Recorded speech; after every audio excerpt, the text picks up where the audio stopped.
Hi everyone, this is Sarah Martin. I'm a consultant and so I've worked for lots of different agencies, but I'm also a member of COFEM. And so I'm here talking to you from the Sexual Violence Research Initiative Forum 2019, where I presented some of my research looking at male survivors, male sexual violence survivors. I've done 2 consultancies this year looking at this, one with the Women's Refugee Commission, one with the International Committee of the Red Cross and Red Crescent. So I presented some of that work, and I wanted to just point out one of the tools that I used in helping develop my presentation, which is this tip sheet number 7, developed by COFEM, which I think is so helpful. You know, there's a lot of confusion about where do sexual violence against men and boys fit in the work that we're doing on GBV. And a lot of people like to use the word gender-based violence to incorporate sexual violence against men and boys.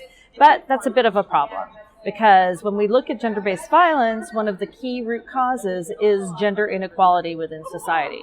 So the things that are driving the sexual violence against men and boys are very different than what's happening with women and girls. There are some similarities, and some of our response is the same to them.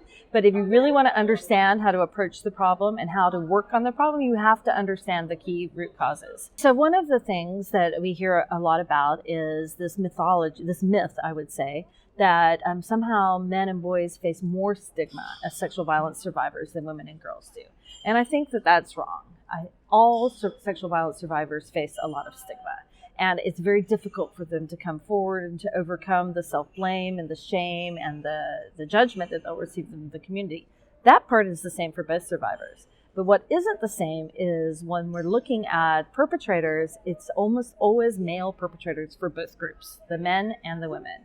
How we can understand how to get women to come forward is we put them in what we often call women and girls safe spaces, where there are no men in there, where they're free from some of the judgment and the response that they'll get from men, and then they feel more safe to come forward and disclose.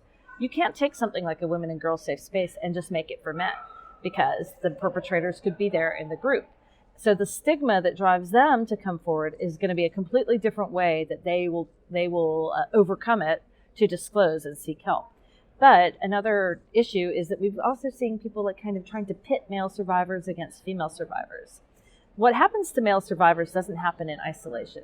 It's forced witnessing. They're forced to watch women be raped, or they're forced to participate in rape, or it involves the women in their family and their community. So this idea that just focusing on male survivors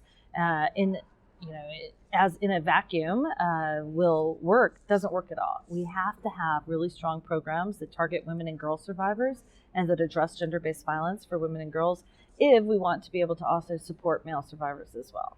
But again, it comes back to the different drivers that cause the violence.